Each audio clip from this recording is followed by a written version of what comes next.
वाह वाह वाह वाह भैया, भेदन क्षमता सबसे ज्यादा गामा किरणों की होती है, एक्सरे और कैथोड की नहीं होती है। समझ जाओ, याद रखो, आगे काम देगा आपका। और बच्चे इतने कम क्यों हैं यार? कहाँ गए बाकी सब? जनसंख्या आज बड़ी कम लग रही है, सब चिल्ला रहा है। कहाँ चिल्ला रहा है जी?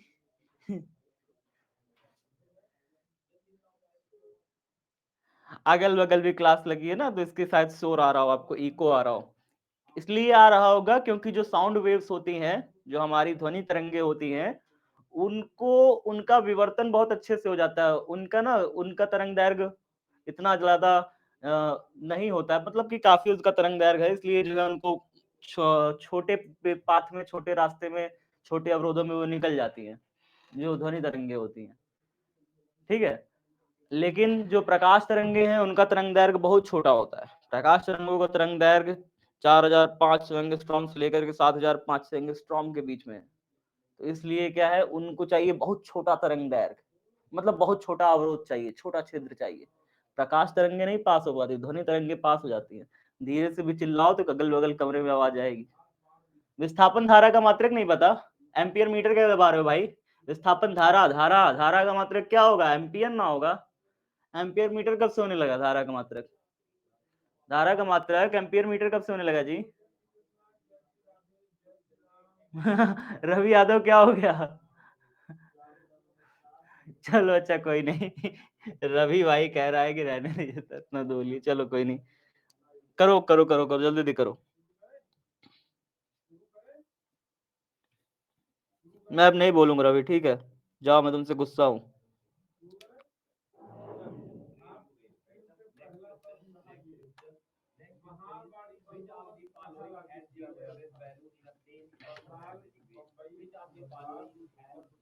लो, ऐसे ऐसे गलत करते रहो, बढ़िया। बहुमूल्य नगों पत्थरों की पहचान के लिए सहायक होती है, अल्ट्रावायलेट किरणें होती है, अवरक्त दबा रहे हो, अवरक्त लाल गर्म होती हैं, हीट वेव्स होती हैं। जब इंसान बीमार होता है ना, तो उसको सेकाई के लिए इस्तेमाल करी जाती है अवरक्त तरंगे, ठीक है? उल्टा सीधा दबा रहे हो। अब इसको सोच के दबाओ, दबाओ दबाओ, सोच समझ के दबाना। उल्टा सीधा दबाओगे नंबर कटेगा, मुझे मत कहना।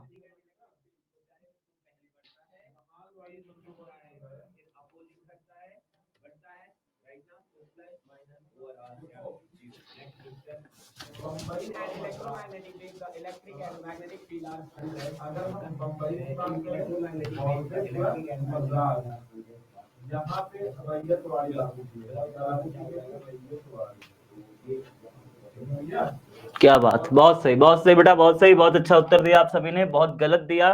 तो बेटा, इतना गलत देने के लिए काफी आपको धन्यवाद।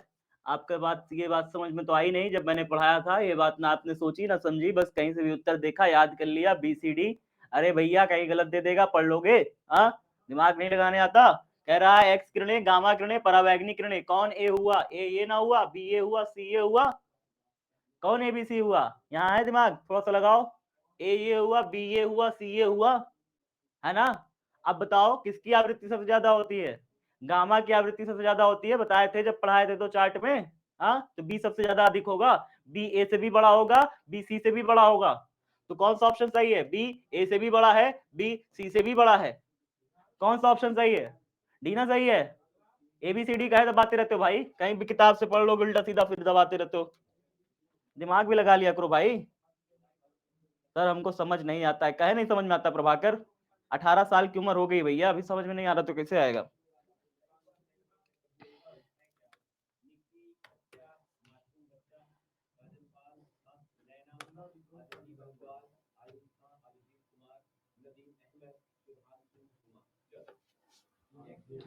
चलिए, वेरी गुड बेटा, इन बहुत बढ़िया।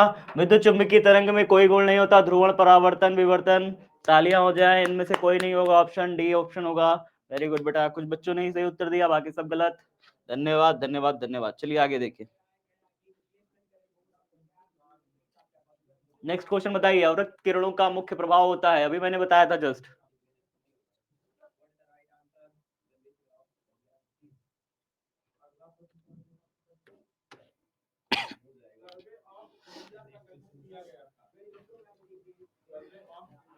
सिक्स 31 बच्चों ने ऊष्मीय प्रभाव उत्तर दिया। वेरी गुड बेटा, आप सभी बच्चे बढ़िया हो। थोड़ा सा और दिमाग लगाओ यार, गलत मत करो प्लीज। किसकी तरंग लंबाई न्यूनतम है? थोड़ा सा ध्यान से, संध्या ध्यान से बेटा, ठीक है, विकी ध्यान से, रानी बेटा ध्यान से, मोए मोए ना करो संदेश भैया, आंसर दो जल्दी से, मोए मोए के बजाय आंसर दो तो बढ़िया रहेगा। Very good Ayushi, very good Saina, very good Ghanshyam, very good Rohan, Prakash, बहुत बढ़िया। चलिए बहुत बढ़िया, काफी बच्चों ने उत्तर सही दिया है, बाकी सब बच्चे गलत बता रहे हैं, कोई दिक्कत नहीं। अब अगला क्वेश्चन देखिए, गलती हो गई तो हो गई, अगला बताइए, जल्दी बताइए। गुरुजी गलती हो रहा है, आदर्श क्यों हो रहा है भैया गलती? आदर्श, ये आदर्श कहे हो रहा है गलती भाई? ध्यान से बताओ ना, इसको पढ़ के बताओ क्या होगा। किसने दिया था विद्युत चुंबकीय तरंगों के रूप में संचरित होता है? बिल्कुल सही, देखो ये सही हुआ। जब सही दबाओगे ध्यान से पढ़ के तब ना सही हो जाएगा। देखो अब इसको बताओ, जल्दी बताओ, इसको बताओ। रितिका क्या हो गया? रितिका भी रो रही है, क्या हुआ भैया? हमारे सब भाई बहन को क्या हो रहा है यार? जैसे जैसे एग्जाम आ रहा है आप सबसे गलतियां क्यों हो रही हैं भाई? चलो कोई नहीं, हम है ना आपके पास, हम हैं भाई आपके पास, परेशान ना हो, बिल्कुल डरना नहीं है। नहीं नहीं, डरना नहीं है किसी को। ये लो, कह रहे हैं हाँ विद्युत चुंबकीय तरंगों के संचरण के लिए माध्यम की आवश्यकता होती है। हाँ होती है, बता चुका हूँ 50 बार, नहीं होती माध्यम की आवश्यकता विद्युत चुंबकीय तरंगों के संचरण के लिए। ये बिना माध्यम के जाती है एक जगह से दूसरी जगह। बताए थे ना, 50 बार बता चुके। 350 बच्चा गलती कैसे कर लेता है जी? हाँ, अपने आप ही गलतियां कैसे हो रही? ऑप्शन नहीं आता है सर। सर दिमाग हैंग हो कर रहे हैं, दिमाग हैंग कौन कर रहा है भाई? चलो इसको बताओ, इसको बताओ, जल्दी बताओ इसे।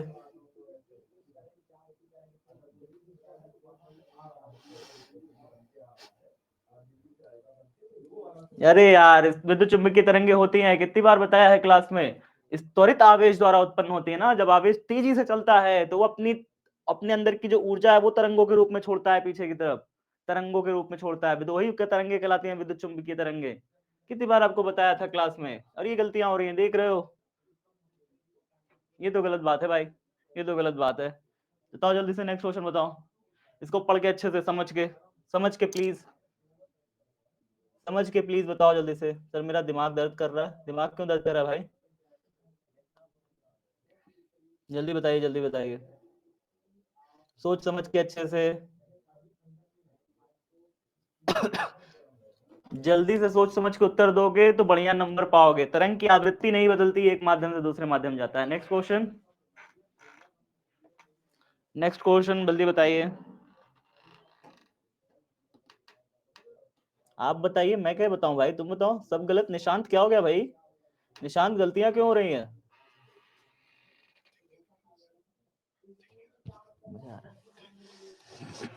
आयुषी बहुत बढ़िया, बहुत बढ़िया, हनु बहुत बढ़िया। ये लो, सबसे ज्यादा तरंग दैर्घ्य का मान होता है रेडियो तरंग का, बताया गया था, फिर भी एक्स तरंगे दबा रहे हो। एक्स तरंगों का तरंग दैर्घ्य कब से अधिकतम होने लगा भैया? अरे तुम रिवाइज नहीं करके आए हो, मोए मोए, हम भी नाचे। रिवाइज नहीं करे हो भाई तुम, सच में हमको पता लग रहा है, दिख रहा है ना, ये ग्राफ दिखा रहा है, आपने रिवाइज नहीं किया है, आपने बिल्कुल रिवाइज नहीं किया है। हाँ, ये 300 गलतियां, 250 गलतियां, 500, सीधा लड़का गलत कर रहा है। तरंग दैर्घ्य का मान अधिकतम होता है एक्स किरणों का, पराबैंगनी किरणों का, कुछ भी दबाए दे रहे हो, जो मन में आ रहा है। भाई 20 सेकंड बहुत होता है। आदर्श डिप्रेशन में कह जा रहे हो भाई? डांस करिए, मैं क्या डांस करूं, मुझे नहीं आता डांस। मैं डांस कर दूंगा, आप सब अभी क्लास छोड़ के भाग जाओगे। मैं चाहता नहीं कि मेरे भाई बहन सब क्लास छोड़ के चले जाए, पता लगा मैं डांस कर दिया सब भाग गए क्लास छोड़ के। जल्दी बताओ। अक्सर पूरा गलत हो रहा है। देखिए, प्रकाश की चाल सभी जड़त्वीय तंत्रों, निर्देश तंत्रों में होगी। विद्युत चुंबकीय नियम के अनुसार निर्वात प्रकाश की निर्वात में चाल, प्रकाश की निर्वात में चाल कहीं भी ले लोगे समाने ना होगी, ठीक है, अलग अलग क्या होगी। आगे बताओ, जल्दी बताओ, ध्यान से, इसे तो ध्यान से बताना। सभी गलत हो गया। सुदर्शन नहीं यार, फिर से कोशिश करो, अभी तो 16 ही क्वेश्चन हुए हैं, अभी तो बहुत क्वेश्चन बाकी हैं, अभी क्यों निराश हो रहे हो? नर हो ना निराश करो मन को, कुछ काम करो, कुछ काम करो, जग में रह के कुछ नाम करो। सुने हो कि नहीं सुने? मेरी मम्मी मुझे हमेशा सुनाती हैं, नर हो ना निराश करो मन को, कुछ काम करो, कुछ काम करो, जग में रह के कुछ नाम करो। विद्युत चुंबकीय तरंग का संचरण बताओ कैसा होता है? ध्यान से, ध्यान से बताना, संचरण कैसा होता है? सर गलती हो गया, कोई बात नहीं, सब गलत। अरे नहीं नहीं, सब गलत नहीं है खुशी, परेशान ना हो खुशी, बिल्कुल परेशान नहीं हो ना, ध्यान से पढ़ के जाओ, उत्तर दो।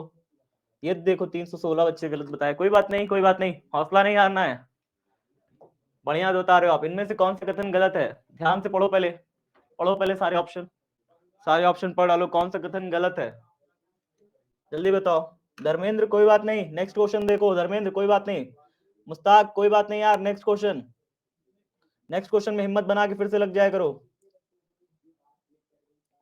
ठीक है? ध्यान से, ध्यान से, और याद रख लेना, जब भी गलती हो इसको याद कर लेना है, ठीक है ना? ये गलतियां दोबारा नहीं होनी चाहिए, आज कर लिए हो कोई बात नहीं, जो भी बच्चे आज गलतियां कर रहे हैं वो सीखेंगे उस गलती से, ताकि एग्जाम में वो गलती दोबारा होने ना पाए आपसे, ठीक है? बताइए नेक्स्ट क्वेश्चन।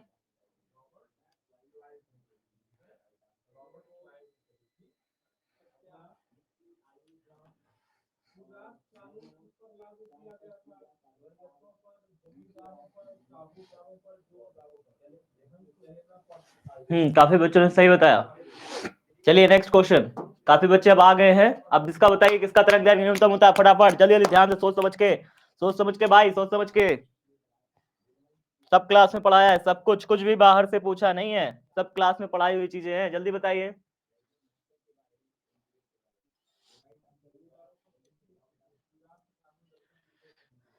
बहुत बढ़िया रानी, बहुत बढ़िया, बहुत बढ़िया रुपेश, बहुत बढ़िया, अरबाज बहुत बढ़िया, वेरी गुड बेटा।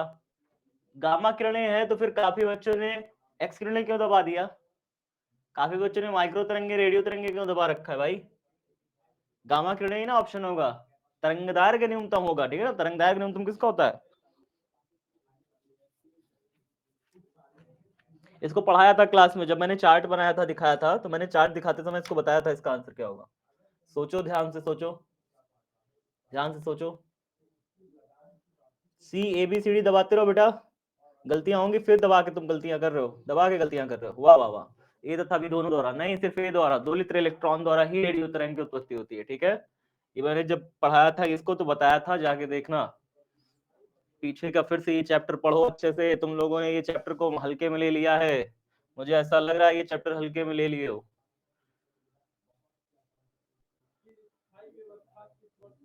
अपने आप दब जाता है, एक बच्चा कह रहा है अपने आप दब जाता है, ये कैसे हो रहा है भाई?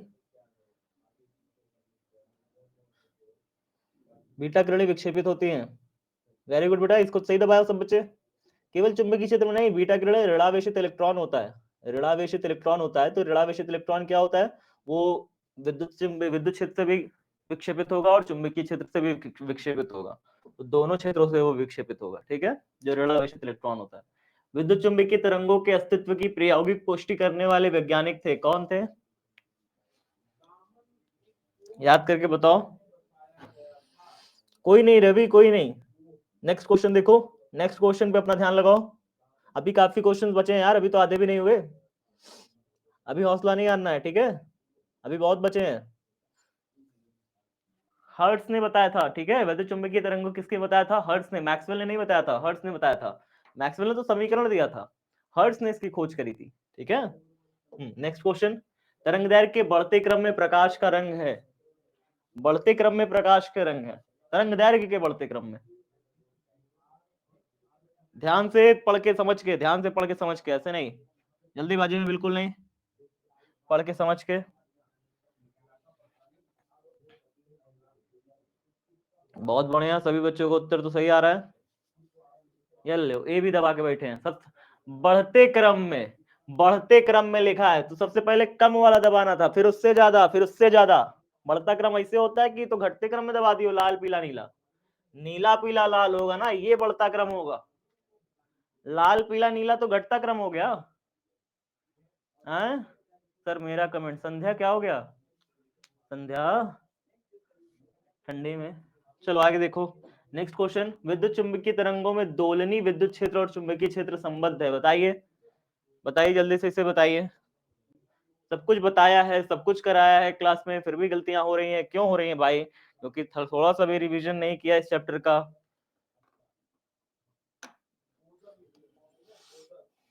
सबका कमेंट आ रहा है भाई, मैं सबका कमेंट लगातार देख रहा हूँ। घनश्याम बहुत बढ़िया बेटा। काफी बच्चों ने सही उत्तर दिया। ई नॉट अपॉन वी नॉट बराबर सी होता है, वेरी गुड बेटा। अभी भी बाकी सारे बच्चे कंफ्यूज रहे, 300 बच्चे कंफ्यूज कैसे हो सकते हो यार? ऐसा कैसे हो सकता है? एक दो बच्चा कंफ्यूज होता है, 300 बच्चे कंफ्यूजन में जी रहे हो अभी। सी बराबर V not upon E not कब से होने लगा? E not upon V not था ना सी। ऐसे कैसे गलतियां कर सकते हो आप सब? सोचो, ये छोटी छोटी चीजें हैं आपके लाइफ में, आप गलतियां करोगे तो कैसे काम चलेगा यार? सोचो प्लीज, इस पे काम करो। बताओ इसका आंसर बताओ। वेक्टर अपने आप लगा लेना, वेक्टर ऊपर लगा लेना यार। सही उत्तर आपका, जल्दी से सही उत्तर, सही उत्तर भाई, सही उत्तर, मुझे सही उत्तर चाहिए।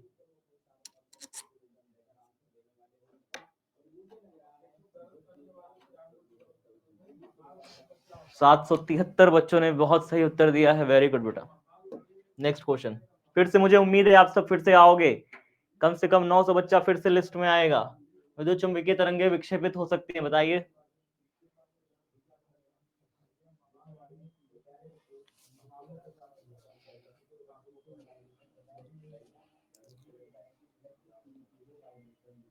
फिर गलत दबा रहे हो सब, कोई बात नहीं, देखो कितने दबाते हैं। तो सही है, काफी बच्चों ने सही उत्तर दिया, 896 बच्चों ने बिल्कुल सही उत्तर दिया, कुछ बच्चों ने गलत दबाया, कोई बात नहीं। नेक्स्ट क्वेश्चन देखते हैं, मैक्सवेल की परिकल्पना के अनुसार एक परिवर्तनशील विद्युत क्षेत्र किसको जन्म देता है?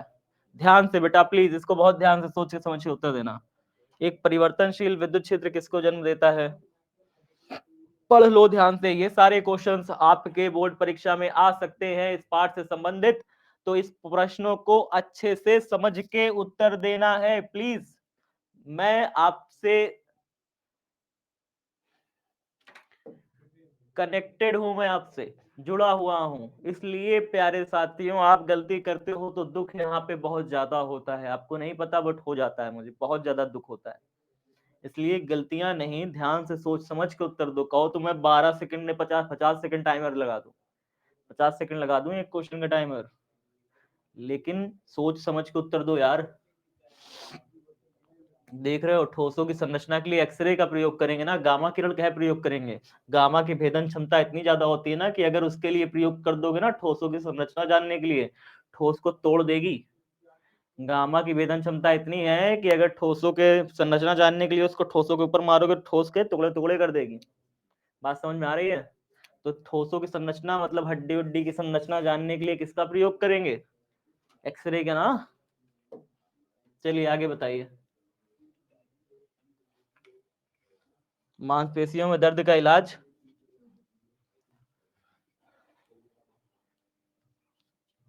अब इसके बाद लीडर बोर्ड देखते हैं, कौन बच्चा लीडर बोर्ड में टॉप कर रहा है।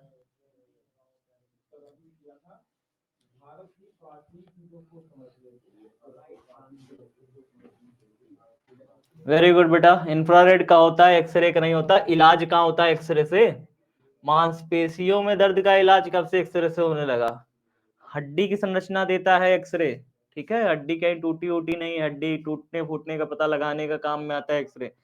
मांसपेशियों के दर्द का इलाज क्यों करता है इंफ्रारेड? पता है, इंफ्रारेड में ऊष्मीय प्रभाव होता है, हीटिंग इफेक्ट होता है, गर्म होती है ना इंफ्रारेड, ठीक है?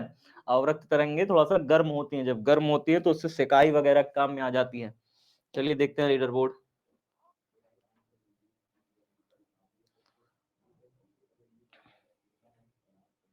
लीडर बोर्ड में सबसे ऊपर चल रहे हैं इस समय संपत यादव अरवल, फिर इसके बाद दूसरे नंबर पर है प्रियांशु कुमार, फिर रुखसार फतमा डिस्ट्रिक्ट गोपालगंज, डॉल डॉल, फिर दहेज में पूरा पाकिस्तान चाहिए इनको।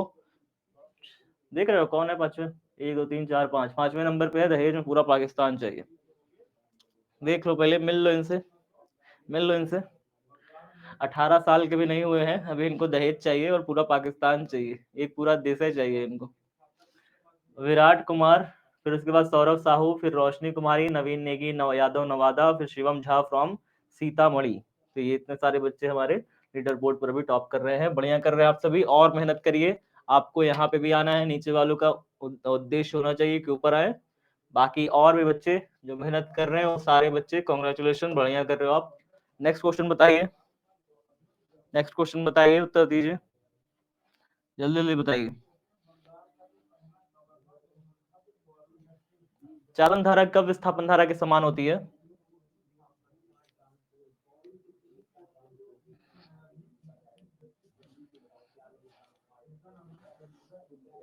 बेटा तुम गलत फिर दे रहे हो। काफी बच्चे स्रोत एसी डीसी क्या होता है भाई? चालन धारा विस्थापन धारा के समान होगी जब स्रोत एसी होगा, सिर्फ एसी, सिर्फ एसी। समझ रहे हो मेरी बातें? एसी स्रोत, क्योंकि एसी नहीं होगा तो परिवर्ती विद्युत क्षेत्र कहां से पैदा करोगे?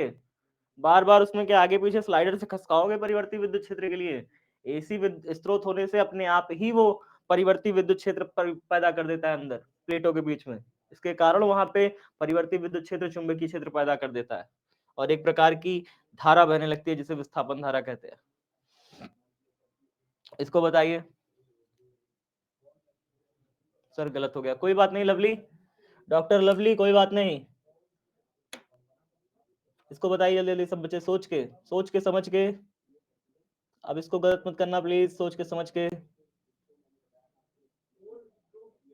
वेरी गुड, बहुत शानदार। 0.4 कहां से दे रहे हो भाई? अपने आप पे देते रहते हो क्या? 0.6, 0.4 कौनों भी नंबर दबा दे रहे हो भाई। 0.2 की चालन धारा है तो एक संधारित्र को आवेशित करने के लिए आवश्यक धारा 0.2 है, तो विस्थापन धारा होगी, विस्थापन धारा भी 0.2 होगी। सोचो विस्थापन धारा कितनी होगी? 0.2 ही होगी। इसको बताओ। समय के साथ बदलते हुए विद्युत क्षेत्र के कारण एक विद्युतीय धारा epsilon not D phi upon में dt बराबर डैश द्वारा परिभाषित होती है। इसे कहा जाता है, ऐसी कौन सी धारा है? फॉर्मूला याद करो जो प्रूफ करे थे क्लास में।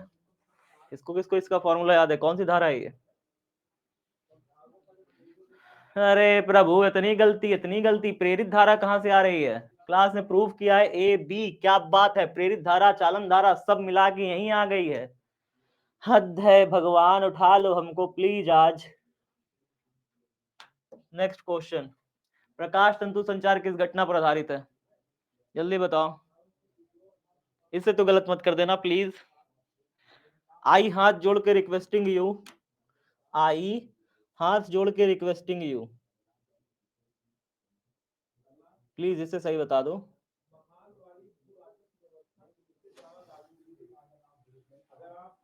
वेरी गुड यार, ये तो काफी अच्छे सही बता। इसमें भी 170 बच्चा गलत, देख रहे हो? हद है, हद है भाई। किस दर्पण में वस्तु का प्रतिबिंब हमेशा छोटा आभासी दिखाई पड़ता है? दर्पण के बारे में इतना तो बताया था मैंने, इतना तो बताया था मैंने, दर्पण के बारे में इतना तो बताया था मैंने। अब सोचो तुम किसमें है।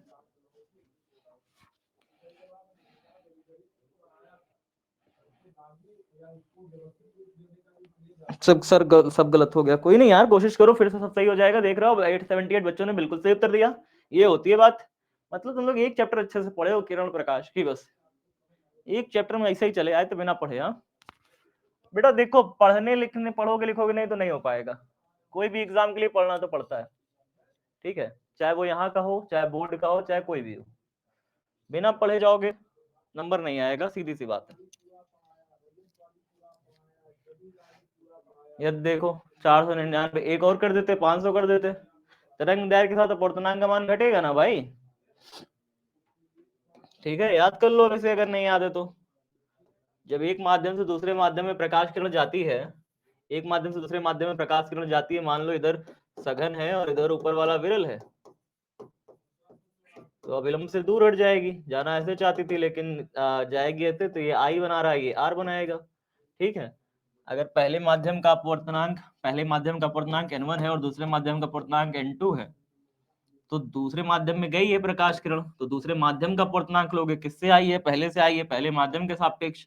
इसको लिखते कैसे हैं? दूसरे माध्यम का अपवर्तनांक एयर के रिस्पेक्ट में, पहले माध्यम का अपवर्तनांक एयर के रिस्पेक्ट में, बराबर बराबर पहले माध्यम का तरंगदैर्घ्य λ1 बटे में दूसरे माध्यम का तरंगदैर्घ्य λ2। देखा आपने, जो अपवर्तनांक है, अपवर्तनांक वो व्युत्क्रमानुपाती है लैम्डा के, यानी कि अगर तरंग दैर्घ्य बढ़ाओगे तो तरंग दैर्घ्य बढ़ाओगे अपवर्तनांक घटेगा। यहाँ पे देख रहे हो, ये दूसरा माध्यम का अपवर्तनांक पहले माध्यम के तरंग दैर्घ्य के उल्टा है, और पहले माध्यम का अपवर्तनांक पहले माध्यम के तरंग दैर्घ्य के उल्टा है। ठीक है, एक नीचे है तो एक ऊपर चल रहा है। ये रिलेशन है प्यारे साथियों, याद कर लो यार, काफी काम देगा। इससे क्वेश्चन बनेगा फिर से, स्टार मार्क करके। गलतियां कर रहे हो तो सुधार लो इसे। ठीक है, नेक्स्ट क्वेश्चन।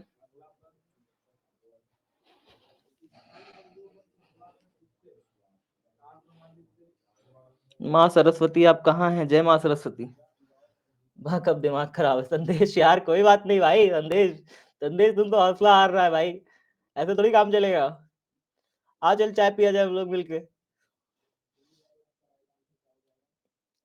ये लो दो दो सौ का क्रम बना दिए यार, दो दो सौ का क्रम बना दिए भाई तुम लोग तो। क्या बात है, क्या बात है। बहुत बढ़िया, बहुत बढ़िया। इसको देखो कैसे करेंगे, इसको देखो कैसे करेंगे। कह रहा है यदि पहले और दूसरे माध्यम में प्रकाश की चाल v1 और v2 है, तो पहले माध्यम के सापेक्ष दूसरे माध्यम का अपवर्तनांक होगा। भाई साहब ऐसे खींच लो, ऐसे खींच लो प्रकाश किरण। ठीक है, ऐसे अभिलंब खींच लिया, यहाँ से डाला, यहाँ से चली गई ऐसे। ये हो गया आपतन कोण, ये हो गया अपवर्तन कोण। ये मान लो पहला माध्यम है माध्यम 1, और ये मान लो दूसरा माध्यम है माध्यम 2। ठीक है, ऐसे हो गया। अब क्या कह रहा है प्रश्न, देखो प्रश्न क्या कह रहा है। पहले तथा दूसरे माध्यम में प्रकाश की चाल v1 और v2 है। तो पहले माध्यम में प्रकाश की चाल v1 है, दूसरे माध्यम में प्रकाश की चाल v2 है। तो पहले माध्यम के सापेक्ष दूसरे माध्यम का क्या कह रहा है, दूसरे माध्यम का अपवर्तनांक। ध्यान से देखो, दूसरे माध्यम का पूछ रहा है, दूसरे माध्यम का पूछ रहा है, यानी अगर मैं दूसरे माध्यम का अपवर्तनांक को n2 बोलूं, पहले माध्यम का अपवर्तनांक को n1 बोलूं, तो दूसरे माध्यम का अपवर्तनांक पूछ रहा है पहले के रिस्पेक्ट में, पहले के सापेक्ष। ऐसे लिखोगे। ये होता क्या है, ये होता है पहले माध्यम में प्रकाश की चाल, पहले माध्यम में प्रकाश की चाल बटे में दूसरे माध्यम में प्रकाश की चाल। ये होता है फॉर्मूला। ठीक है, ये होता है फॉर्मूला। और क्या पूछ रहा है, बस यही तो है ना, v1/v2। तो v1/v2 कौन सा ऑप्शन सही है भाई? दूसरे माध्यम का अपवर्तनांक पहले माध्यम के सापेक्ष, कौन सा ऑप्शन सही है? v1/v2। वेरी गुड, सही तो था 3 नंबर। क्यों गलत दबाए बाकी सब बच्चे? ये तो क्लास में भी कराया गया था, और इसी के बराबर मैंने लिखा था, याद होगा आपको, λ1 में λ2, यही होता है। ठीक है, यही होता है, बस ये इसके बराबर होता है n2 में n1 के। ठीक है, ये ऐसे लिखोगे। ठीक है, कुछ इस प्रकार से। तो याद रखो ये सारे फॉर्मूले। चलो, n यहाँ पे अपवर्तनांक है, याद रखना, आवृत्ति नहीं है। Next question, next question.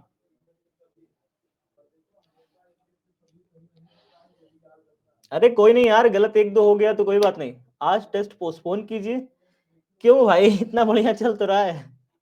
तुम लोग को नहीं पता आज मेरे साथ सुबह क्या हुआ। मेरे साथ आज सुबह एक दुर्घटना हो गई यार। एक इंसान मुझसे लिफ्ट मांगने आया। 776 पूर्ण आंतरिक परावर्तन, बिल्कुल सही। आज मैं तुमको कहानी सुनाता हूँ। एक इंसान आज सुबह मुझसे लिफ्ट मांगने आया, और फिर लिफ्ट मांगने के बाद मुझे उसे पता चला कि वो इंसान मद्यपान करके मेरे गाड़ी के पीछे बैठा। मैंने उसे बैठा लिया। भाई मैं सीधा साधा इंसान, मैंने बैठा लिया। मुझे महसूस हुआ कि उसने कुछ हरकतें कर रखी हैं, तो फिर मैंने उसे तुरंत उतारा। मैंने कहा भाई नहीं हो पाएगा, मैं तुझे नहीं ले जा पाऊंगा, लिफ्ट नहीं दे पाऊंगा। मैंने उसे वहीं उतार दिया। आगे देखिए, पतले प्रिज्म के लिए फॉर्मूला निकाला था भैया मैंने, गलत किए हो।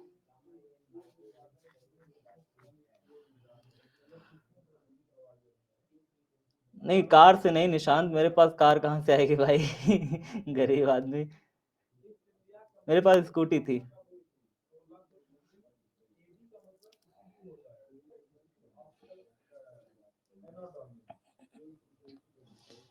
बताइए जल्दी से इसका आंसर, सही आंसर बताइए, सही आंसर बताइए फटाफट। क्या होगा सही आंसर?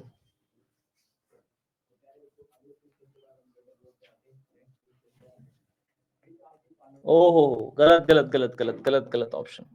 देखिए क्या होगा इसका सही ऑप्शन। एक पतले प्रिज्म को हवा से द्रव में डुबोया जाता है, विचलन कोण का अनुपात होगा। अगर ये हवा में था प्रिज्म, तो इसका प्रिज्म लिख लें, प्रिज्म विचलन कोण का अनुपात क्या हो जाएगा, n-1 इंटू में यही होगा हवा में।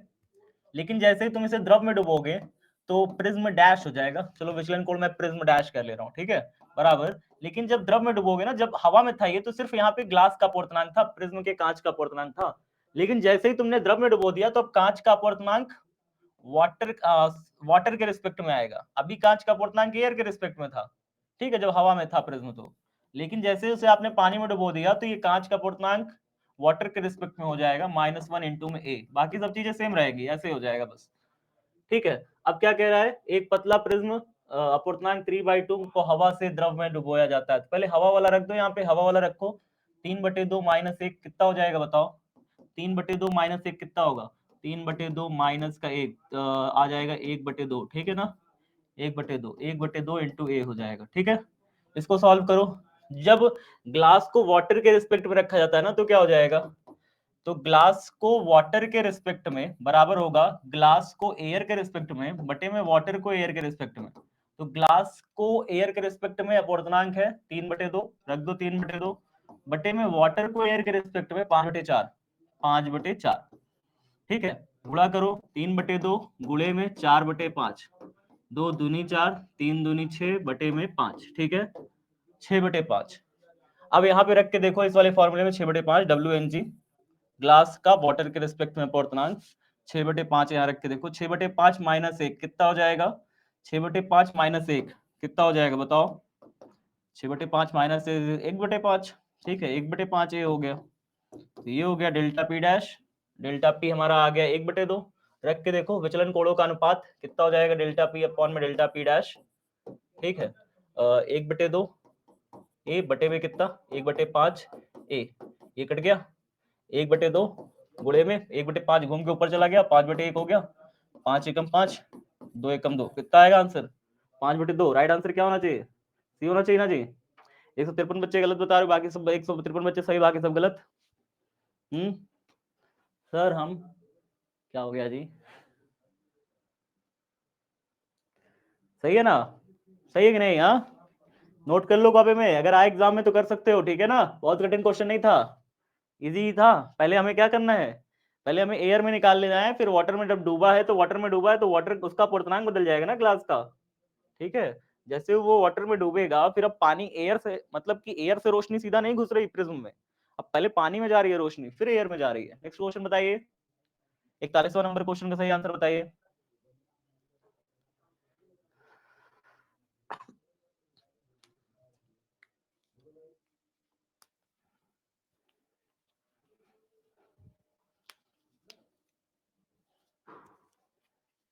वेरी गुड बेटा, बहुत शानदार। लीडर बोर्ड एक बार देख लिया जाए, एक बार लीडर बोर्ड देख लिया जाए।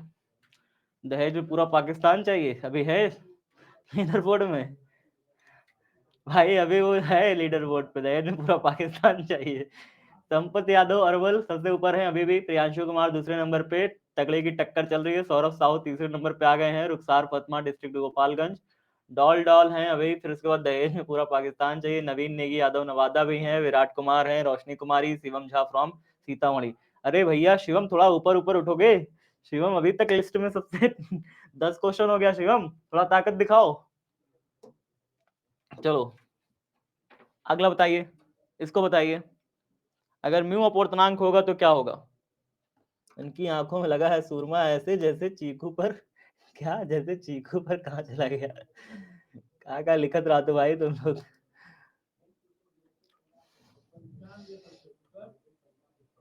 चलिए बढ़िया है, बहुत बढ़िया बहुत बढ़िया। n-1 इंटू ए, वेरी गुड। n की जगह म्यू दिया हुआ था यहाँ पे, तो म्यू -1 इंटू ए हो जाएगा। प्रिज्म से होकर गुजरने वाले श्वेत प्रकाश का न्यूनतम विचलित अवयव है। सबसे कम कौन सा विचलित होता है भैया? सबसे कम विचलन किसका होता है बताओ? सर मेरा फिजिक्स वीक है। निशांत नहीं है वीक यार, तुम मेहनत करो, बस मेहनत करो भाई। फिजिक्स में वीक जैसा कुछ नहीं होता है। फिजिक्स में जो बच्चा मेहनत करता है ना उसका फिजिक्स बेहतर नहीं बेहतरीन हो जाता है। फिजिक्स तो सबसे इजी सब्जेक्ट है यार, तुम कोशिश तो करो, एक बार कोशिश करो थोड़ी सी मन लगा के। लाल रंग सबसे कम विचलित होता है ना, ये तो मैंने बताया था क्लास में। अगर आप क्लास में बताई गई बातों को ध्यान से सुनते हो, घर में उसको रिवीजन करते हो, प्रॉपर नोट्स बनाते हो, तुम्हारा कोई सब्जेक्ट वीक नहीं हो सकता। मैं लिख के देने को तैयार हूं। समझ में आई बातें? चलो अच्छे से बताओ, नेक्स्ट क्वेश्चन बताओ।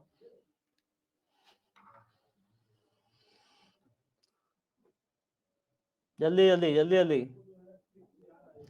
टारगेट 95 तुम्हें घोल के नहीं पिला देगा, तुम्हें मेहनत खुद से करनी होगी, पहले अपने अंदर वो मेहनत की आदत डालो। अब बैठो, पढ़ो, मेहनत करो।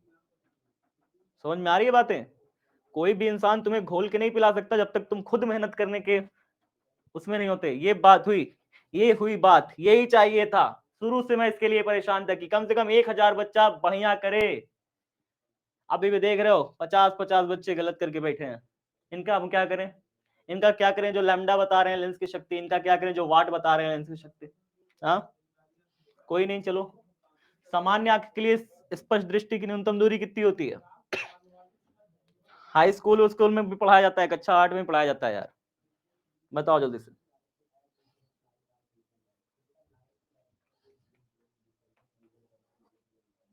सर प्लीज इसका पीडीएफ दे दीजिएगा। ले लेना भाई, तुम हमारी जान हो, हम तुमको क्यों नहीं देंगे। चलो ठीक ठीक ठीक ठीक, हो गया। 1057 बच्चे, वेरी गुड बेटा। ये चीज पता है तुम्हें? सच मानो, विश्वास मानो, मैंने क्लास में नाम तक नहीं लिया इसका। नहीं नाम लिया मैंने नहीं बताया तुम्हें संघर्ष बैच में कि 25 सेंटीमीटर होती है। मैंने तुम्हें संघर्ष बैच में नहीं बताया लेंस की क्षमता कितनी होती है। तुम 1000 बच्चे सही दे रहे हो उत्तर। जो चीजें संघर्ष बैच में पढ़ा रखी हैं उसे गलत बता रहे हो, और जो चीजें पढ़ाई ही नहीं संघर्ष बैच में उसे तुम सही बता रहे हो। वाह अरे भगवान, अब तो घोर कलयुग आ गया है, उठा ही लो तुम हमको। चलो आगे देखते हैं, इसको बताओ। 10th क्लास में पढ़े हैं सर? हाँ बेटा, 10th क्लास का याद है, बाकी तुम 12th में तो कुछ पढ़े नहीं रहे हो। 12th को हल्के में ले लियो ना। इसका सही उत्तर आना चाहिए। ABCD उल्टा सीधा दबाए तो फिर हम आएंगे घर तुम्हारे साथ। इनफाइनाइट, वेरी गुड बेटा, बहुत शानदार। शून्य नहीं होती, वक्रता त्रिज्या पूछ रहा है। वक्रता त्रिज्या माने कि रेडियस। अगर ये पूरा, अगर ये ऐसे होता तो जो ऐसे होता पृष्ठ, इसकी कुछ त्रिज्या होती क्योंकि गोला होता, गोला बनाता। लेकिन ये पृष्ठ हो या इसे सीधा है, तो इसका त्रिज्या कहाँ होगी? ऐसे पता नहीं कितना बड़ा गोला बनाएगा तो त्रिज्या इसकी अनंत हो जाएगी, पता नहीं कितना बड़ा गोला का हिस्सा हो। ठीक है, इसलिए इसकी त्रिज्या अनंत मानी जाती है। अगर ये सीधा है प्लेट तो ठीक है, सीधी प्लेट है तो इसकी त्रिज्या अनंत मानी जाती है। इसको बताओ, सॉल्व करना है, सॉल्व करना है कॉपी में। सॉल्व करो फटाफट, सॉल्व करो, सॉल्व करो, सॉल्व करो, कॉपी में सॉल्व करना है भाई, जल्दी जल्दी हाथ चलाओ। ऐसे तो आने से रहा तुमसे, सॉल्व करे बिना नहीं आएगा। सॉल्व करो जल्दी जल्दी।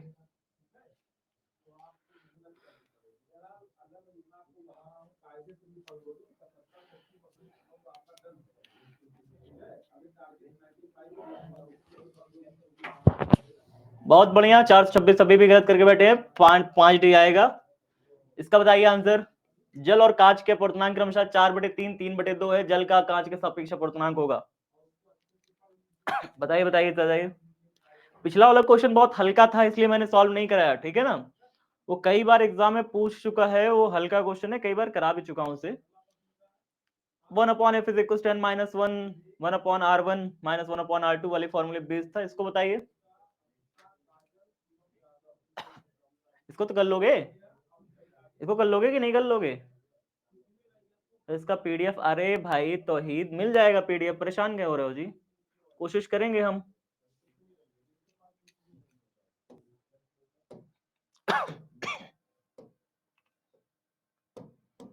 ठीक है, क्या कह रहा है?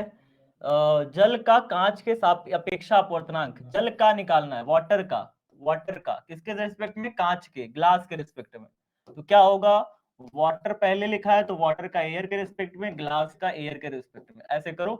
वाटर का अपवर्तनांक कितना दिया है? वाटर का अपवर्तनांक दिया है 4/3, रख दो 4/3 नीचे बटे में। ग्लास का कितना दिया है? 3/2, रख दो 3/2। कितना हो जाएगा?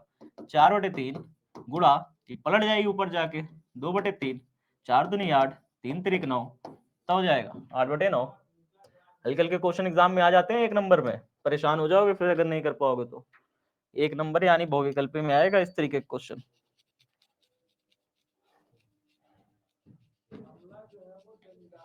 कितना क्वेश्चन है सर? शुरू में दिखाए तो थे 63 क्वेश्चन है।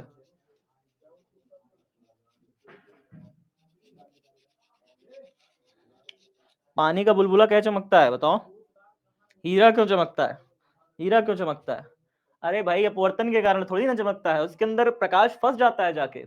पानी के बुलबुले के अंदर प्रकाश का पूर्ण आंतरिक परावर्तन होगा, प्रकाश फंस जाएगा अंदर तो चमकने लगता है ऐसे कि बुलबुले के अंदर से प्रकाश आ रहा है, जबकि ऐसा तो होता नहीं है, बुलबुले के अंदर से थोड़ी ना प्रकाश आ रहा होता है। वो प्रकाश कहीं बाहर का प्रकाश होता है, उसके अंदर से टकरा के उसके पृष्ठ से पूर्ण आंतरिक परावर्तन होकर फिर से वापस आता है हमारे नेत्रों पे, तो हमें लगता है बुलबुला चमक रहा है। बुलबुला थोड़ी ना चमक रहा होता है। बाहर का प्रकाश बुलबुले पर आपतित होकर के अंदर फंस जाता है, जैसे हीरे में होता है, बिल्कुल वैसे ही। वस्तु से बड़ा आभासी प्रतिबिंब बनाता है, कौन है ये इंसान जो वस्तु से बड़ा आभासी प्रतिबिंब बना रहा है? बताए थे आपको उस दिन, बताए थे आपको, बताइए जल्दी से।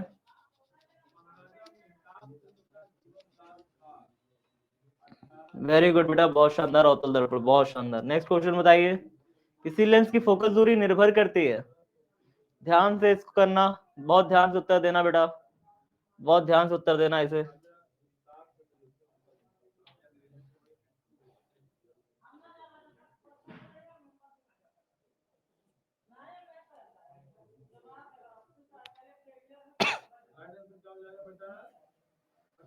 वेरी गुड बेटा, बहुत बढ़िया। देखो फोकस दूरी किस पे निर्भर करती है। फोकस दूरी का फॉर्मूला है ना लेंस मेकर फॉर्मूला, लेंस निर्मात्री सूत्र 1/f is equals to n-1, 1 में r1 माइनस में 1/r2।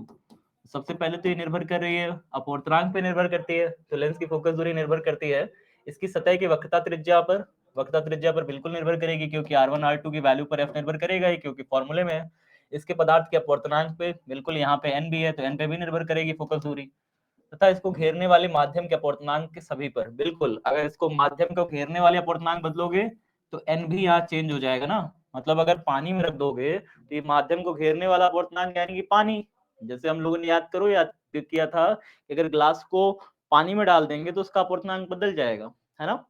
तो ग्लास को अगर हम पानी में डालते हैं तो उसका अपवर्तनांक चेंज हो जाएगा, तो वही यहाँ पे भी फैक्टर लगेगा ना। घेरने वाले माध्यम पे भी निर्भर करेगा कि किस माध्यम से आपने घेरा है तो उसकी फोकस दूरी बदलेगी। तो तीन चीजें हैं जिस पर निर्भर करती है। नेक्स्ट क्वेश्चन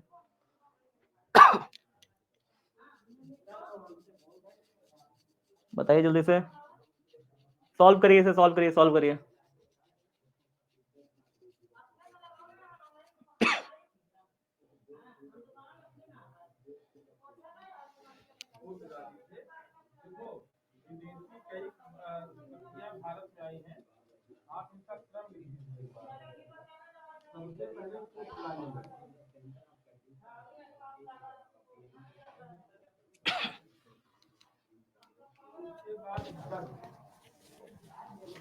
वेरी गुड बेटा, काफी कोशिश करी आपने, लेकिन आपकी कोशिश कुछ बच्चों की सफल नहीं हो पाई।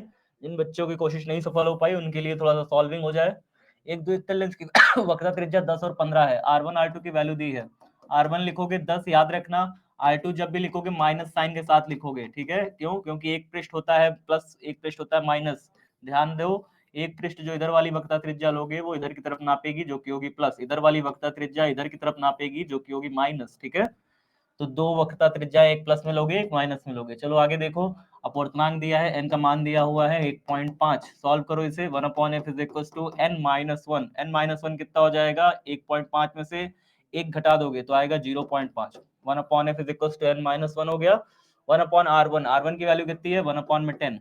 माइनस साइन लगाओगे, 1/r2 लिखोगे तो r2 माइनस माइनस बीच में हो जाएगा प्लस, ठीक है।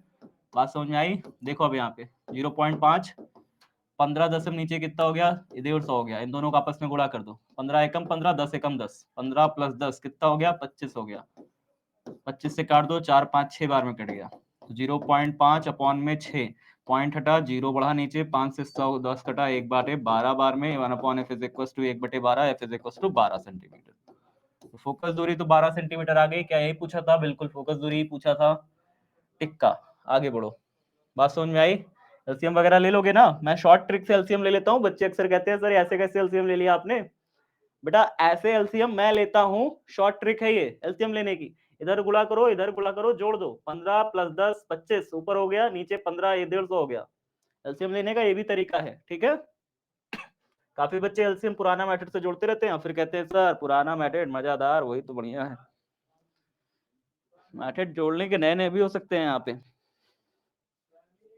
सर आप पर बिलीव रखने बोला मैं से भरा भारे में जाए, गूगल स्कोर बढ़े गूगल स्कोर? क्या हो गया संध्या? संध्या इतना गुस्सा क्यों हो तुम? संध्या इतना गुस्सा? जल्दी जल्दी बताओ इसे। तीव्रता कम हो जाएगी भाई, अगर आधे भाग को काला कर दोगे ना तो तीव्रता कम हो जाएगी, जो रोशनी जाएगी वो रोशनी जो पीछे साइड निकलेगी ना वो कम तीव्र होगी, तीव्रता उसकी घट जाएगी। ठीक है, मतलब अगर 100 तीव्रता आ रही है तो सिर्फ 50 है बचेगी अगर तुम आधे भाग को काला कर दिए तो। अब इतना इसको बताओ, नेक्स्ट क्वेश्चन। ध्यान से ध्यान से ध्यान से पढ़ के ध्यान से उत्तर देना, बहुत ध्यान से। सॉल्व करना नहीं है इसे, नहीं सॉल्व करना, बस सोच के उत्तर दे देना है, देख के उत्तर आएगा इसका, सॉल्व नहीं करना है, सॉल्व नहीं करना भाई, देख के उत्तर है ये, आया हुआ क्वेश्चन है, 2023 में आया था ये लो, देख के उत्तर कहे थे और दे दिए उत्तर देख के। भैया जब 1.5 अपूर्णांक वाला है लेंस, 1.5 अपूर्णांक वाले द्रव में डुबोगे, क्या होगा उसका? वो कांच की तरह व्यवहार करेगा, समतल कांच फ्लिंट कांच की तरह व्यवहार करेगा, माने प्रकाश किरण बिल्कुल ऐसे घुसेगी, आर पार अनंत तक चली जाएगी, उसको मोड़े नहीं पाएगा। समतल कांच मोड़ थोड़ी पाता है प्रकाश किरण, जो सीधा जाती है प्रकाश किरण दूसरे साइड बिल्कुल ऐसे पैरेलल निकल जाती है, समांतर निकल जाती है। ठीक है, तो 1.5 अपूर्णांक फोकस दूरी हवा में 20 सेंटीमीटर है, उस लेंस की फोकस दूरी 1.5 अपूर्णांक वाले माध्यम में कितनी हो जाएगी? अनंत हो जाएगी भाई उसकी फोकस दूरी आया हुआ क्वेश्चन था एग्जाम में उत्तर देख, बस देख के इसका उत्तर दे देना था इसके उत्तर को सॉल्व ही नहीं करना था, इसको मैं सॉल्व कराया हूँ क्लास में, क्योंकि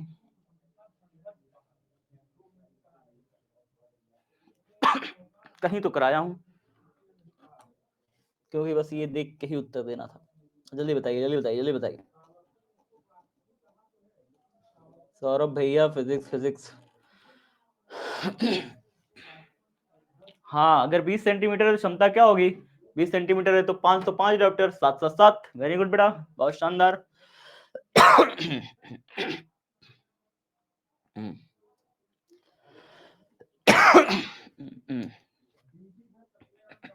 इसको बताओ, सॉल्व करो सॉल्व करो सॉल्व करो, जल्दी से जल्दी सॉल्व करो। क्या चल रहा है भाई, सॉल्व करो ना इसे। सर हम 11th के स्टूडेंट हैं।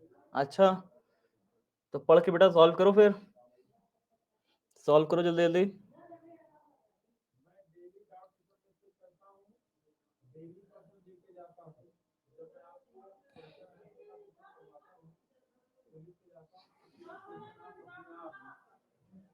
वेरी गुड बेटा, काफी बच्चों ने बिल्कुल सही उत्तर दिया एक उभयोत्तर लेंस के पदार्थ का अपूर्णांक दिया हुआ है, पदार्थ का जब अपूर्णांक दे दे, फोकस दूरी का मान क्या होगा? प्रत्येक तल की वक्रता त्रिज्या 20 सेंटीमीटर हो तो पदार्थ का अपूर्णांक दिया है 1.5, तो 1.5 n-1 होता है ना, n-1 1/f is equals to n-1, n-1 यानी 0.5, 1.5 से 1 घटा दोगे 0.5 है ना, बचेगा 1/r1। 1/r1 की वैल्यू कितनी? प्रत्येक तल की वक्रता त्रिज्या 20 सेंटीमीटर, तो 1/r1 मतलब 20 प्लस लगा देना 1/20। प्लस क्यों लगाया?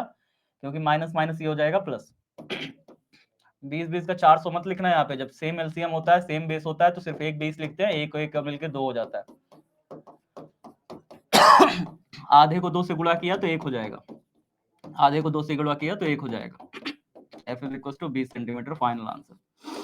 चलो नेक्स्ट क्वेश्चन, इतना समय नहीं लगता, 35 सेकंड तो मैंने ऐसे ही दे दिया, ये तो हवा में हो जाता है, दिमाग में इतना कर लो यार। सर आप मेरा कमेंट नहीं पढ़ रहे हैं, क्यों नहीं पढ़ रहा भाई, मैं तो सबका कमेंट पढ़ रहा हूँ। दहेज ना मिलेगा? किसको दहेज? अच्छा अच्छा, पाकिस्तान वाले को दहेज चाहिए चलो अभी उसको मिलेगा दहेज, चिंता ना करो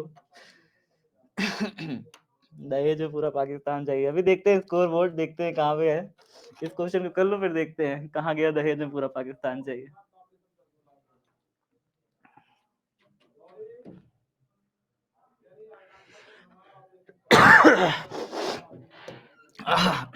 देखते हैं भाई इसका आंसर क्यों गलत हो रहा है, 508 बच्चे क्यों गलत क्यों? माध्यम 1 माध्यम 2 खींचो ऐसे प्रकाश किरण, खींचो इसको जरा, देखो कैसे गलती हुई आपसे। ये मैंने खींच लिया, ये ऊपर देख लो, नीचे देख लो, माध्यम 1 माध्यम 1, ऊपर माध्यम 2। ठीक है, चलो अब यहाँ से प्रकाश किरण डालो, प्रकाश किरण सीधा जाएगी नहीं, ऐसे बढ़ गई ऐसे, मतलब ये सघन माध्यम होगा, ऊपर विरल माध्यम होगा, यहाँ से प्रकाश किरण ऐसे से ऐसे गई है। चलो अब देखो आगे क्या कह रहा है। माध्यम एक माध्यम दो, ठीक है। माध्यम एक से माध्यम दो को जाने वाली प्रकाश किरण, ठीक है। पूर्ण पुंज के लिए क्रांतिक कोण थीटा है। अच्छा, क्रांतिक कोण यहाँ पे थीटा है, ये क्रांतिक कोण थीटा है। अगर क्रांतिक कोण थीटा हो गया तो ये हमारी जो प्रकाश किरण है इधर नहीं जाएगी, ये प्रकाश किरण पूरा सीधा ऐसे चली जाएगी, ऐसे चली जाएगी। यानी कि यहाँ पे जो आर है वो कितना बनाएगा, 90 डिग्री बनाएगा। ये बात बताए थे ना। आगे देखिए, प्रकाश वेग का प्रकाश का वेग माध्यम एक में v है। माध्यम एक में प्रकाश का वेग कितना है, v है। मतलब v1 अपॉन v2 में v1 हमें v दिया हुआ है, v2 हमें नहीं पता तो हम v2 को v2 ही लिख देते हैं। v1 हमें पता है कि v1 पहले माध्यम में प्रकाश की चाल v है। तो प्रकाश का वेग माध्यम 2 में होगा, माध्यम 2 में v2 का मान हमें निकालना है। फॉर्मूला बताया ना सबको, फॉर्मूला सबको पता है ना, क्या होगा, क्या होगा, साइन आई अपॉन में साइन आर। साइन आई की जगह क्या लिखेंगे, साइन थीटा लिखेंगे। क्यों, क्योंकि हमें आई की जगह थीटा दिया हुआ है। तो साइन थीटा अपॉन में साइन आर, साइन आर का मतलब साइन 90 लिखेंगे। साइन 90 का मतलब कितना, 1 होता है, बराबर। पहले माध्यम में प्रकाश का वेग, दूसरे माध्यम में प्रकाश का वेग, पहले माध्यम में प्रकाश का वेग कितना दिया है, v दिया है। दूसरे माध्यम में प्रकाश का वेग कितना दिया है, v2 दिया है। ठीक है, v1 की जगह v, v2 की जगह v2, क्योंकि v2 हमें निकालना है। साइन 90 का मान कितना होता है, 1 होता है। तो साइन थीटा अपॉन में कितना हो गया, 1 हो गया, बराबर v अपॉन में v2 हो गया। अब मुझे v2 चाहिए तो मैं v2 बराबर क्या लिखूंगा, v2 बराबर मैं क्या लिखूंगा, v2 बराबर मैं लिखूंगा v अपॉन में साइन थीटा, यही ना लिखूंगा। कहीं कहीं पे पता है ये ऐसे भी लिखा रहता है, v2 बराबर ऐसे भी लिखा आंसर मिलेगा आपको, v cosec theta. 1 upon sine theta को पलट देगा, कह देगा cosec थीटा। बात समझ में आई। तो कहीं कहीं पे उत्तर आपको ऐसे भी लिखा देखने को मिलेगा, ठीक है, अलग अलग किताबों में। तो बेटा समझ के, सोच समझ के सही उत्तर देना, ठीक है। सही था ना आंसर, कोई दिक्कत थी, आंसर तो सही था। गलती की हो 500 बच्चे, दूरदृष्टि दोष को दूर करने के लिए प्रयुक्त होता है। अब बताओ, इसे तो बता दो।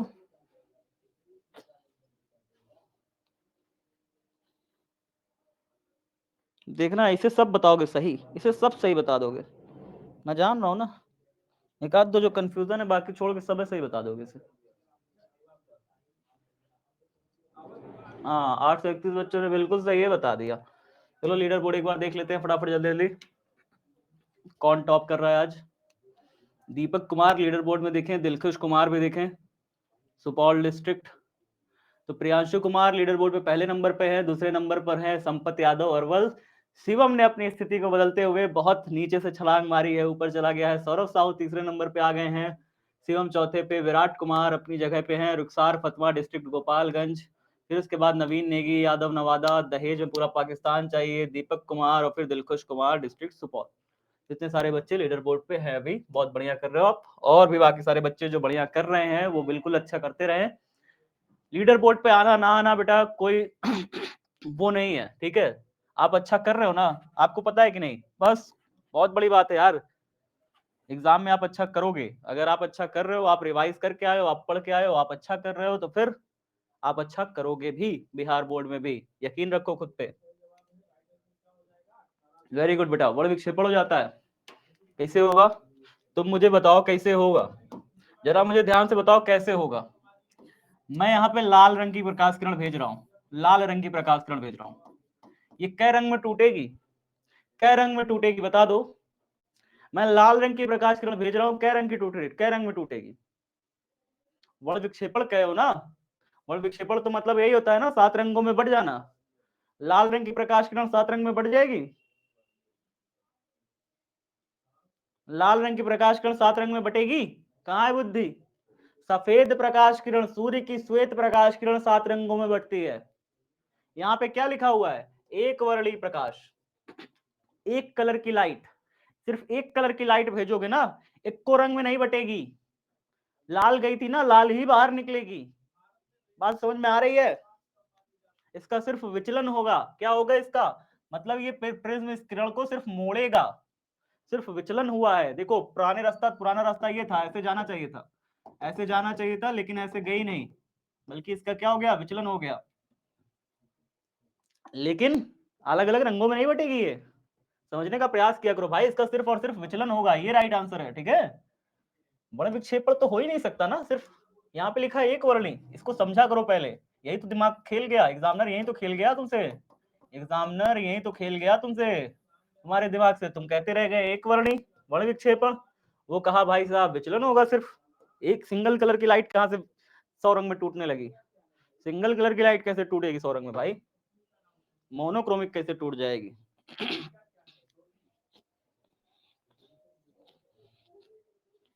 सिंगल कलर की लाइट कैसे टूटेगी? यहाँ समझो, यहाँ बताओ, यहाँ बताओ क्या होता है। ध्यान से, ध्यान से, ध्यान से, ध्यान से, ध्यान से, फिर गलती कर रहे हो। अरे क्या बात है, सही, काफी बच्चों ने सही कहा, काफी बच्चों ने दोनों कहा। दोनों कैसे होगा? आपको बताया गया था जब इंद्रधनुष बनता है तो उसमें अपवर्तन होता है, वर्णविक्षेपण होता है, वर्णविक्षेपण होता है, पूर्ण आंतरिक परावर्तन होता है, पूर्ण आंतरिक परावर्तन होता है, और फिर उसके बाद अपवर्तन, अपवर्तन हो जाता है। बाहर निकल जाती है किरण। पहले किरण अंदर आई, 7 रंगों में टूटी, पूर्ण आंतरिक परावर्तन के कारण फिर से वापस में लौट गई, फिर उसके बाद बाहर निकल गई बूंद से। इसके अलावा विचलन कहाँ हुआ? विचलन कहाँ हुआ? विचलन तो मैंने आपको सिखाया ही नहीं, विचलन कहाँ दबाने लगे भाई? विचलन तो सिखाया ही नहीं हम तुमको। चलो आगे देखो, निकट दृष्टि दोष के उपचार के लिए कौन सा लेंस प्रयुक्त होता है? बताओ जल्दी से। निकट दृष्टि दोष के लिए कौन सा प्रयुक्त किया जाता है? आकृति बताओ बेटा।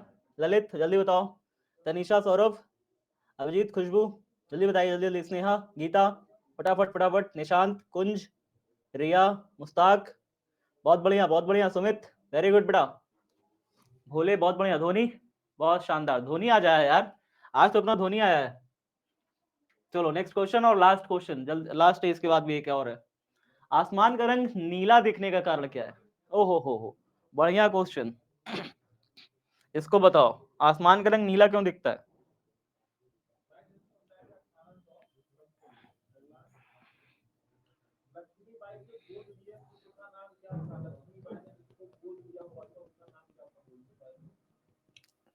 वेरी गुड बेटा, ये बात हुई। यही चीज तो नहीं पढ़ाया था क्लास में तुमको।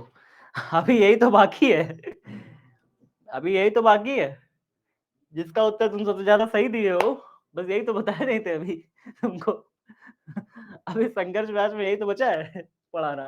इसलिए तो आज एक लेक्चर नंबर लिया हूँ। आज पता है ना कितनी बजे क्लास है? आज बताया ना क्लास है, आज क्लास है फिजिक्स की, और आना भी है एक एक्स्ट्रा क्लास। अभी वन शॉट लेक्चर नंबर 4 लगाया हूँ इस चैप्टर में, ताकि चैप्टर अच्छे से और ज्यादा बढ़िया तरीके से कंप्लीट हो जाए, बची हुई सारी चीजें आप तक पहुंच जाए, बढ़िया से सीख जाओ, प्रैक्टिस कर लो। ठीक है, अभी लेक्चर नंबर 4 फिर से लगा हुआ है, आज ही लगा है। हाँ, लास्ट क्वेश्चन में कराने जा रहा हूँ, इसके पहले एक बार लीडर बोर्ड की स्थिति देख लेते हैं, कौन कहाँ पे है, ताकि लास्ट क्वेश्चन में बाद देखते हैं स्थिति बदलेगी कि ऐसी रहेगी। हाँ, तो शिवम झा तीसरे नंबर पे आ चुके हैं, प्रियांशु पहले नंबर पे है, संपत यादव अरवल, सौरभ साहू, रुखसार पतमा, विराट कुमार, नवीन नेगी, दहेज में पूरा पाकिस्तान चाहिए, मिस्टर दीपक कुमार, दिलखुश कुमार, काफी बच्चे अभी हैं लीडर बोर्ड पे, बढ़िया। लास्ट क्वेश्चन देखिए, लास्ट क्वेश्चन बताइए, बढ़िया क्वेश्चन है, बता चुका हूं, आसान है, आसान है।